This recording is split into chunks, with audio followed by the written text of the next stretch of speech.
बिस्मिल्लाहिर्रहमानिर्रहीम। अस्सलाम वालेकुम। कैसे हैं आप सब? उम्मीद करती हूँ सब ठीक ठाक होंगे। Welcome back to trade psychology channel. आज का जो हमारा टॉपिक है परसेप्शन का, थर्ड टॉपिक है सब्जेक्टिव फैक्टर्स का।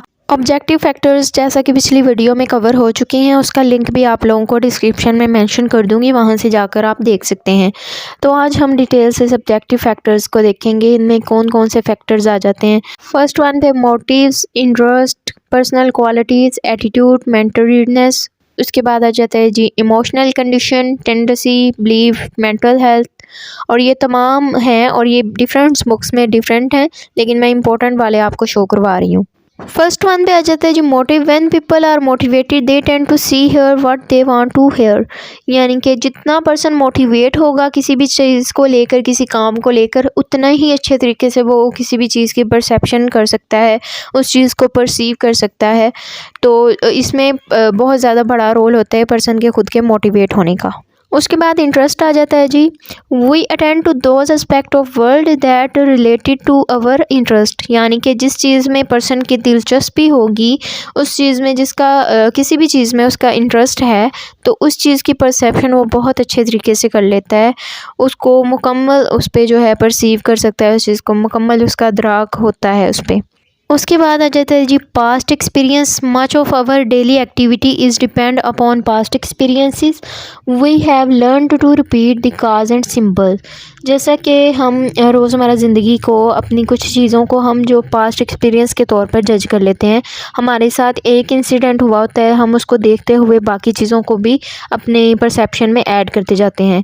जैसा कि यहाँ पे एग्जांपल दी है कि on seeing a moving line on the sky we guess it the be aeroplane. यानी कि यहाँ पर हम स्काई पे लाइंस देकर परसीव कर लेते हैं कि यहाँ से कोई एरोप्लेन गुजरा है। ये हमारी पास्ट एक्सपीरियंस की एग्जांपल है। उसके बाद आ जाती है जी attitude. A person who the positive attitude towards the object can easily understand. यानी कि पर्सन का रवैया अगर किसी भी चीज़ के लिए मस्बत है, वो उसको पॉजिटिवली देख रहा है, तो उस चीज़ को वो इजीली परसीव कर सकता है। तो एटीट्यूड भी बहुत ज़्यादा मायने रखता है परसेप्शन में। उसके बाद आ जाते हैं जी मेंटल रेडीनेस। किसी भी पर्सन के लिए बहुत ज़्यादा ज़रूरी होता है कि वो जहनी तौर पर तैयार हो। The work that person is mentally prepare to it helpful well understanding to related issue. किसी भी चीज़, किसी भी इवेंट के लिए बहुत ज़्यादा ज़रूरी होता है पर्सन का प्रिपेयर होना मेंटली तौर पे। उसके बाद आ जाती है emotional condition. During an emotional state a person abilities are affected. In a emotional state a person does not expect normal in simple emotion. यानी कि बहुत ज़्यादा अनजानी हालत में या उस कैफियत में पर्सन किसी भी चीज़ पे परसीव नहीं कर सकता, किसी भी चीज़ को अच्छे तरीके से अटेंशन नहीं दे सकता। गुस्से की हालत में वो किसी भी चीज़ को अच्छे तरीके से देखेगा भी नहीं, ना ही वो बहुत ज़्यादा सैड होगा तब। यानी कि इमोशनल कंडीशन बहुत ज़्यादा वैल्यू रखती हैं। उसके बाद आ जाए टेंडेंसी यानी रुझान। किसी भी पर्सन का रुझान जो है मुख्तलिफ अशिया की तरफ, हर फर्द का जो रुझान होता है उसके पेशे के मुताबिक या उसके प्रोफेशन के मुताबिक होता है।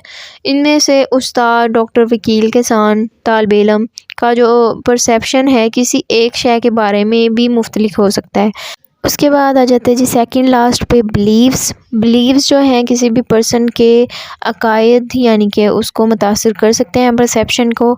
अब किसी मज़हब में किसी चीज़ को किस तरह से परसीव किया जाता है और किसी मज़हब में किस तरह से, तो इस चीज़ का भी अफेक्ट होता है परसेप्शन पे। लास्ट वन पे आ जाता है जी मेंटल हेल्थ या फिज़िकल हेल्थ भी आ सकता है। बीमारी की हालत में परसेप्शन बहुत ज़्यादा मुतासर होती है, वो चाहे वो जिस्मानी हो चाहे वो ज़हनी हो। ज़ाहिरी बात है जब जो पर्सन है वो ज़हनी तौर पर ही ठीक नहीं है या उसका फ़िज़िकली प्रॉब्लम है, तो वो किसी भी चीज़ को ठीक तरीके से परसीव नहीं कर पाएगा। उम्मीद करती हूँ आज का लेक्चर आपको अच्छा लगा होगा। अगर कोई कन्फ्यूजन है तो मुझे कमेंट कर सकते हैं और मुझे मेल भी कर सकते हैं। अगर आपको किसी भी चीज़ किस्म की प्रॉब्लम है या ट्रीटमेंट के सिलसिले में कोई बात करनी है, तो आप मुझे मेल करके मुझसे इंफॉर्मेशन ले सकते हैं। इसी के साथ मैं इजाज़त चाहती हूँ। दुआओं में याद रखिएगा। अल्लाह हाफिज़।